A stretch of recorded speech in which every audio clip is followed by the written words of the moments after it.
Welcome to Richmond Events Podcast, Leaders in the Industry, where we sit together with top-notch leaders discussing important topics in the HR, IT, marketing, finance and healthcare industry. Today's topic will be mainly about uncertainty. For this we have invited Sam Conniff from Livity, who is holding a keynote and discussion group at the Richmond Financial Industry Forum in May. He will talk about what it takes to be a leader in the industry. Sit back and enjoy. Just to introduce a little bit Sam is most recently the creator or uncertainty expert, a unique hybrid of online learning, interactive documentary and psychological intervention. He is the author of the international bestseller and modern life Bible, Be More Pirate. He was co-founder of the Livity, the multi-award-winning social enterprise and youth-led creative network. Co-founder of Digify Africa, providing transformational digital skills to thousands of young Africans. A consultant to brands from Rolex to Red Bull, and a mentor to many entrepreneurs and innovators around the world. Sam, really long experience. Welcome again, and it's great to have you here today. And let's start with the first question. What continuously inspires you to keep working in your field? Well, thank you very much for having me, of course, and it is very good to be back here. And thank you for embracing the topic, which many people find difficult. The root, I think, what I would say something around problem solving and curiosity. My mind is always switched on, and when there is a challenge, I'm inclined towards trying to get to it. But I don't think that would be a fully honest answer, because these last couple of years have been a real test, and curiosity alone has not got me back in the arena every day. So I think actually there's a deeper feeling, which is around injustice or inequality. So it's not just a problem to solve, the curiosity. It's when there's a wrong that needs righting. And I appreciate that probably sounds quite arrogant, but I'm interested in fixing things. And what I get stuck on is when things don't seem fair. I find it quite hard to walk past something that doesn't feel fair or right. And that's probably why all of my businesses have a social or pro-social or sustainable leaning towards them. And I think that's necessary, certainly in the times when things get really tough, because sometimes it is a fight, right? And I've never been particularly motivated commercially. I mean, to a point, we all have needs. But beyond that, the higher purpose, the stuff that you really draw on when you need strength, yeah, I think it comes from a sense of fairness, a sense of equality, and wanting to solve things, but not just fix puzzles, fix problems. Okay, that's here very well. And what makes a good leader in your eyes? I think this is a very live conversation, because I think the dynamic is shifting. I think we'd all agree that a good leader has a role to inspire people, to lift people up. And that has required being able to set out a vision and a clear pathway towards that vision, and that for that vision to be inclusive of the majority of your team. And that's really the thing that distinguishes a real leader, I think, that people want to follow them, because leadership requires the act of followership. And for that, the leader needs to be visionary and inspiring, as well as fun and fair and strong and all of these things. I don't think there's anything new that I've said there. That's correct, and it's very important to be positive as a leader, I think. And there's an interesting piece of research that said in the top 3 reasons people follow people when you're looking at followership rather than leadership, fun and positivity and humor were really, really high up there. Much more, it's easy to think of leadership as a very serious business. But actually, people like to follow people who can find the lightness or the positivity or just the light. But I think there's something difficult now that you need to add to the mix, because being honest is a really clear part of being a leader. And the honest truth of the moment is that nobody really knows what's going to happen next. Or at least there is such an overwhelming degree of uncertainty that it is impossible to reliably predict. And how does "I don't know" fit in to a leader's lexicon? And here I think lies a very interesting paradox for anyone in a position of leadership, because if authenticity is key, and you need people to believe in you and see your own fears and vulnerabilities, and if we can't reliably say we know exactly what's going to happen and here is the clear vision, but actually the closer to the truth is this is what we'd like to happen, but we really don't know, how do we begin to say we don't know in a way that is compelling, in a way that is convincing, in a way that is inspirational? I think that's a really hard line. And I don't have the full answer. I have a question. And I see where it goes wrong. And I think we've seen that a lot in leadership the last 2 years, people trying to reach too quickly for what they want to present as clarity. But very often what we revert to, and this is a really big watch out, I think, for leadership right now, is we revert to backward looking narratives. And it's a kind of, it's a playbook really move for some of our some politicians particularly. Let's look to a false certainty in the past, which in a period where things are volatile seems like a good idea. But this is not a time for backward looking narratives. So confidently saying let's go into a space where we don't know what's going to happen isn't what we usually hear from a leader. But my question to any leader out there is how do you do that? How do you strike the right balance of embracing the unknown, knowing that's the direction of travel, not leaning on known knowns or backward or past normals, new normals even, and still inspire people to follow you? I think that's the real challenge for the moment. Okay, great input from you. Thank you for that. And if you add these a little bit, and how do you apply it to your everyday life, especially regarding uncertainty? I think it's a daily exercise, like so much of leadership is. What's required very often is a high level of self-awareness. Or something I've recently discovered is explained in neuroscientific and psychological terms as something called metacognition. And meta is a word that's prefixed to lots of words, but in this sense, what it means is our ability to think clearly about our own thoughts and our thought processes. And it's a practicable act. The more we ask ourselves difficult questions, the more we narrate the correspondence between our thoughts and our emotions, our feelings and our decisions, we begin to understand who we are and why we're acting as we know. So many of our actions and thoughts are subconscious. So this is a really key trait for times of uncertainty, because we all have compulsions, that are ingrained in us from a very, very early age, and even very often before we were even born. These are well documented.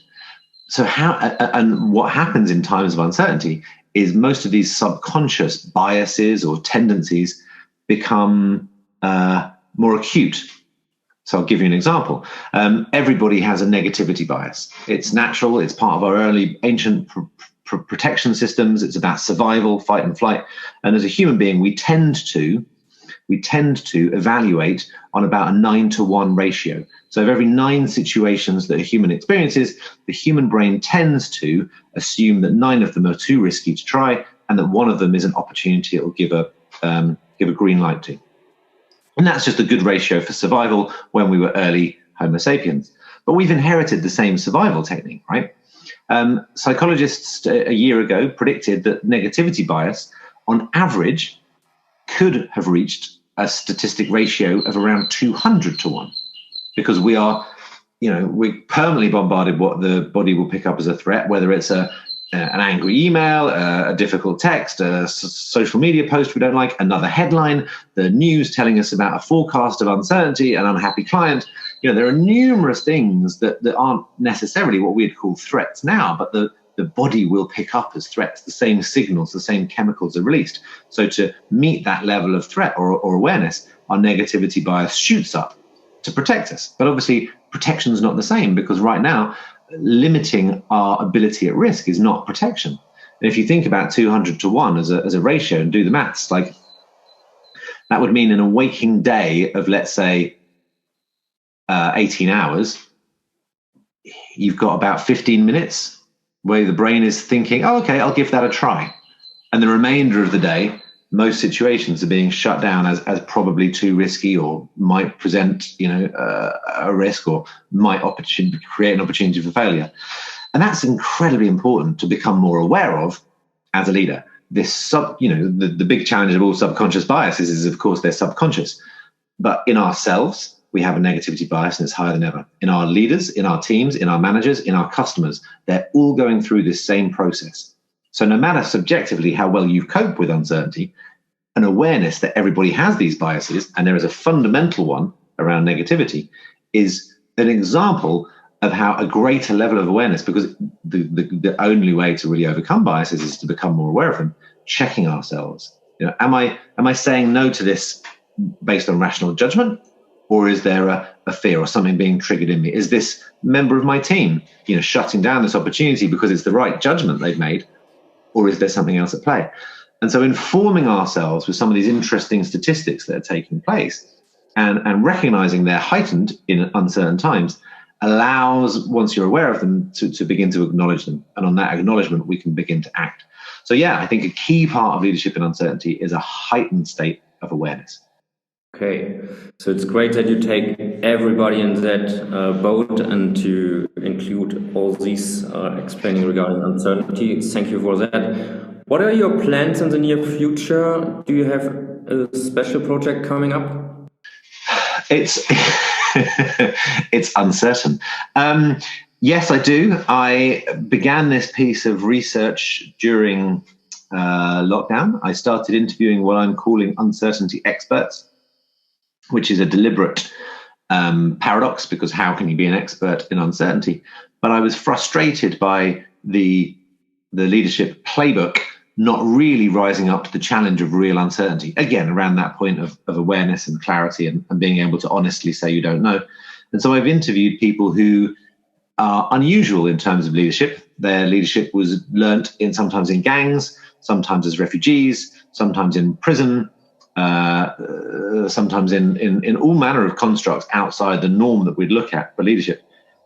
But because obviously we are not in that world, they've all transitioned into a mainstream setting. So they've become CEOs, or they've become leaders, they've become teachers, authors, business people, gurus, scientists. They're really now successful in a mainstream environment, but they still attribute their success to the school of uncertainty that they learned in the shadows. And in interviewing them, I found some very, very interesting traits and behaviors. And because it's a moral grey area, I've been working very closely with a big London university that has a specialism in decision making and psychology. And we've been putting together an analysis of all these interviews to create, hopefully, some repeatable tactics that other people can use who are really experiencing big uncertainty for the first time in their lives. And I designed it as a kind of interactive online hybrid experience, which was really good for a period of lockdown. And we've just had, and actually by the time I'm out to see you, it will be published probably by the CIPD, the Chartered Institute of Professional Development, a peer-reviewed piece of research about the impact of this program. And it's been absolutely extraordinary on a number of really robust psychological measures that take into account everything from risk-taking to decision-making to open-mindedness to a positive association with uncertainty, to discomfort with ambiguity. So some really clear and necessary measures for both leadership and for well-being and for innovation, key skills for the next few years. We created statistically significant increases in all of them. So I wasn't expecting it to be so successful. It was a very messy experiment run out of my kitchen with a green screen and whatever technology I could hack together. So now I have a big challenge in front of me, which is not having expected this result. How do I now turn this into some kind of product? Is it a book? Is it a course? I'm really uncertain. So I'm in the process of testing out some different materials, and I'm in a very unusual world. I am very not academic. So hanging out with professors in neuropsychology is a very uncomfortable world for me. So I'm living my own advice at the same time. But yes, at some point this year, it's going to actualize into a product that I'm very much hoping will be able to help teams, HR professionals, leaders at scale, and hopefully with even better results than our pilot has revealed. Yeah, that's good. And you add also some secret tips, I think so. Is there another special tip for our agency to make it a little bit easier in uncertainty? Yeah. There's there's lots of techniques that have come out, and one that works really well, or certainly we hear back a lot works really well, is something called cognitive restructuring, which is an elaborate and scientific way of saying reframing, or even the classic mindset shift. And the thing that's we did a lot of research into the negative impacts of uncertainty, and we had hundreds of results from thousands of participants in the research, and they could all broadly be categorized into three areas. Uncertainty causes in people fear, a sense of fog and confusion, and a sense of stasis, feeling stuck. The strongest of those is fear, and overcoming fear becomes a real gateway as to how you can unlock the positive benefits of uncertainty. If uncertainty is going to be a driver of innovation and of change and bringing people together and pushing the company forward, you need to get past that first stage of fear. And the most successful way we've seen of doing that is this technique of cognitive restructuring. And what happens is we asked 3,000 people what their greatest fear was. 87% of them said a fear of failure. Now, that's very understandable, and of course it is, and we all share that fear. But towards the end of the program, 3 episodes later, they're meeting a guy who was a prisoner of war. He was held in Iraq for some time, and he speaks very clearly about retrospectively making decisions, almost making decisions based on your future self. And he encourages the participants to consider the regret that they least want to have. What regret do you most want to avoid in life? And in that similar number, I think 86% said missed opportunity. So now you bring these two things together. So you're facing some short-term fears. Of course you are. We all are. Probably amongst those is a fear of failure. Of course, that's very normal.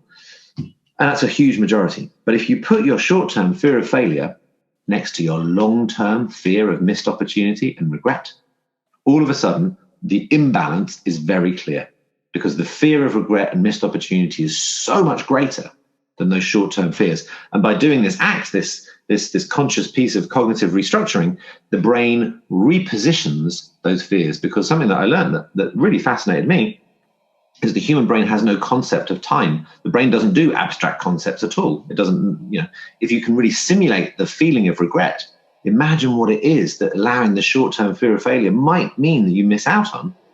You can still have the same emotional suite of feelings in response to it. And so you can really compare and contrast that to the fears that you hold about this short-termness, this fear of failure.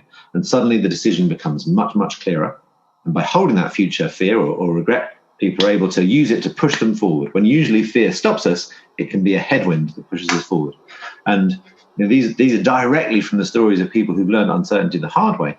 But as we've shared them with managers, with C-suite leaders, with team members, you've seen this moment when people are suddenly able to take action over the short-term bumps of fear and failure that was holding them back. Okay. Finally, could you give us a small teaser into your topic? What exactly are you going to do for the Richmond Financial Industry Forum? Your topic is uncertainty experts who learned insights in overcoming uncertainty in the shadows and went on to become leading lights in society. Exactly. So I think we're having an open discussion in the afternoon about my book, Be More Pirate, which is something that I was talking to some of the delegates around last year. So that'll be fun to reconnect with that, because there's been lots of progress. That's now a thriving international community of change in its own right. And then I think just before dinner, I'm going to introduce you to some of the key characters of uncertainty experts who will be, unusual suspects from a leadership perspective for sure. And I'm going to share some more of the insights that we've learned from them. And then I'm going to invite everyone who comes along to take part in a scientific assessment of their uncertainty tolerance. I've got my professor at UCL. He's building something for me. We're going to have it up on the big screens. Hopefully it'll just work via a QR code, and everyone will take a test of their uncertainty tolerance. And I'll explain on the night why I'm arguing that uncertainty tolerance is the new resilience. And your uncertainty tolerance can give you a score and an understanding into your need for closure, your comfort with ambiguity, your open-mindedness, decisiveness, and some many other really, really important traits. So not only will we have a fun talk with some insights and some unusual inspiration, but everyone will also leave with a clearer idea of where their own uncertainty tolerance sits. Great. Sam, thank you very much for your time for this podcast. And after, I think, 2 or 3 years of cooperation now, we will see you live in Interlaken, and I'm very happy about that. Thank you very much. Yeah, I absolutely can't wait. It was almost exactly this time, wasn't it, that we started booking this thing, and we've been shut down a few times, but nothing is going to stop us this time. That's great. Thank you very much. Brilliant. Thank you so much.